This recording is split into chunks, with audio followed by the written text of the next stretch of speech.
até fazendo uma reflexão sobre onde estamos, que aflige todo mundo, onde estamos e para onde vamos. Porque nos períodos mais difíceis e de uma tormenta que parece infinita e de um pesadelo que parece não acabar, é nesse momento que a gente tem que resgatar a esperança, uma esperança calculada, uma esperança cética, uma esperança pautada por ação.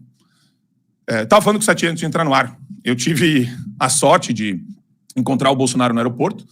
Eu vi que ele ia se despedir da Michelle no aeroporto. Eu estava chegando, né, para um evento de família lá em Brasília e aproveitei a oportunidade, né, para conversar com o Bolsonaro. A gente trocou umas mensagens antes e eu queria colocar um trecho do momento em que a gente conversou, rapidamente também, né, lá no aeroporto. Eu acho que o Torre deve ter aqui. Mas o senhor passou o recado perfeito. Eu acho que é isso. A gente tem uma agenda de prioridades que não está sendo, de forma alguma, debatida aqui no Brasil. Aqui eu devido ao processo legal, a própria jurisdição, não tem nada. Aqui, vamos começar e assim, ficamos tudo. E o maior problema que a gente enfrenta hoje no Brasil, a maior crise que a gente tem hoje vem do Supremo Tribunal Federal. E o senhor é o símbolo dessa perseguição, junto com todo mundo do Rio de Janeiro, e os jornalistas também, que estão nos Estados Unidos, inclusive, fazendo a cobertura da posse do Donald Trump. Obrigado. Você tem esperança de mudar? A gente não vai parar. Te cumprimento nas suas posições. Tem como as pessoas que eu não posso conversar que estão nos Estados Unidos, que estão no processo, né? Mas a gente vai parar, presidente. Um grande país, vai dar certo. Acredito em Deus, acredito na maioria do povo brasileiro. Amém. Obrigado. E o interessante, eu tenho falado bastante com o presidente Bolsonaro, inclusive para posicioná-lo a respeito do que a gente está fazendo nos Estados Unidos e do que a gente pode fazer aqui no Brasil também. E eu vou falar para vocês, sinceramente, de coração aberto, a entrevista que eu vi pessoalmente o Bolsonaro dar no aeroporto, quando ele foi deixar a Michelle, foi uma das melhores entrevistas dele. Uma das melhores entrevistas.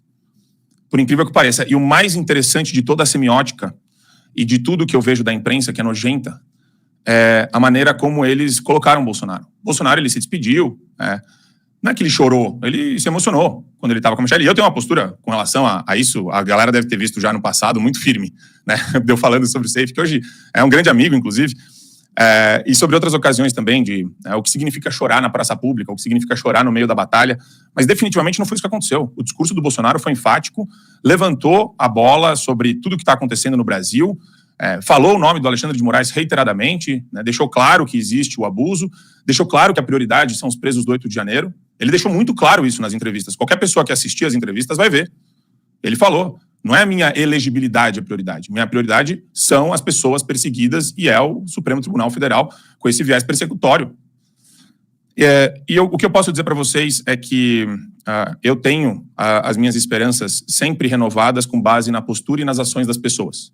Eu acho que esse é o segredo para a gente passar pelos períodos de tormenta. Desistir não é uma opção. Nunca vai ser. Parar, idem, né? Parar é desistir. Não fazer algo é desistir. Não lutar pelo país é desistir. E tem só uma breve reflexão que eu acho fundamental. Eu converso com muito advogado. E eu converso com muita gente. Empresários também. Existe uma distância gigantesca, absolutamente gigantesca, entre se expressar vocalizando os abusos do Supremo, falar de maneira inequívoca o que a gente fala aqui.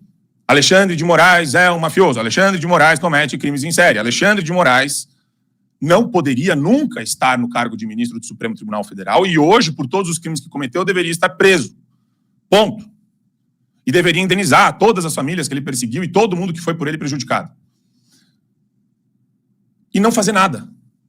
Tem isso, tem abrir instituto, tem promover estudos, que é o que a gente está fazendo também. A gente não está só falando, a gente está agindo. Foram 4 mobilizações no ano passado. Esse ano, né, a gente vai se organizar para fazer mais também. Mas existe um abismo de diferença entre não fazer nada, porque tem muita gente que eu escuto falar, não, peraí, eu falo para pegar leve, vocês não pegam leve, daí acontece o que acontece. Só que vocês, advogados, vocês não precisam só ficar assistindo. Dá para apoiar quem faz a mobilização. Dá para apoiar canais de comunicação que não tem medo de se expressar e de dizer a verdade. Dá para fazer muita coisa. Não é 880. Ou eu não faço nada, ou eu saio por aí fazendo de peito aberto. Fora Moraes. Não, não é isso. Ninguém está pedindo para você sair na rua de peito aberto. Ou falar de maneira clara e ampla em todos os meios de comunicação. Ninguém está pedindo isso. Existem várias posturas e ações que vocês podem adotar que estão no meio do caminho.